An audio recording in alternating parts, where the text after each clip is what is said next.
W.F. Howes presents an unabridged recording of Every Spy a Traitor by Alex Gerlis, narrated by Phillipe Bosher.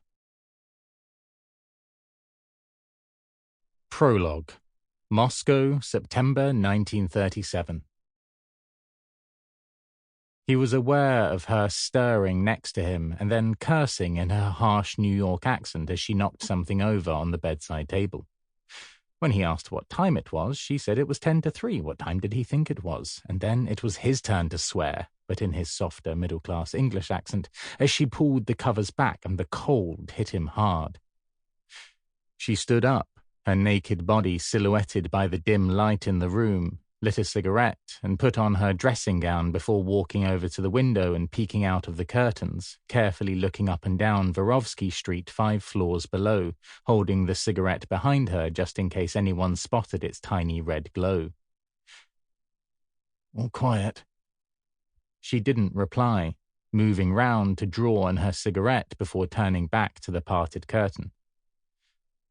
"Come back to bed, Rita. There are 4 million people in Moscow, and a dedicated communist like you is one of the least likely they'll arrest, and—" "It's because I'm a dedicated communist, Cooper. How many times do I need to tell you that, for Christ's sake? I sometimes think you're putting on this naive act." There was a noise from outside, and he asked her what it was. "City police! It's a raid! Christ!" "There are hundreds of apartments on Vorovsky. I really wouldn't worry. She pulled the curtain tight and stood with her back to it, and when he turned on the lamp, she looked like a ghost. "What is it?" "They're coming into this building. Get dressed, Cooper. You know what to do." He said something about not being silly, and there were dozens of apartments in this building, but she was ignoring him as they hurriedly dressed, and now he heard people inside, slamming doors and shouting, footsteps heading up the stairs.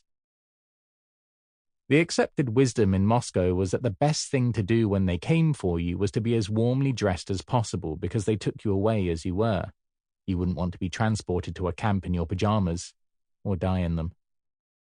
He tidied the bed, hoping no one would notice 2 people had been in it, and when he turned round, she'd opened the hiding place and told him to get in, and when he said she should get in too, she snapped and said he knew there was only room for one of them and she was the one they'd come for.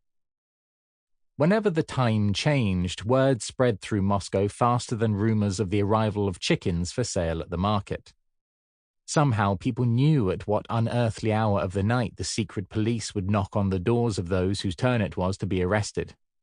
Hardly anyone openly discussed such matters, even with those they trusted most. Sample complete.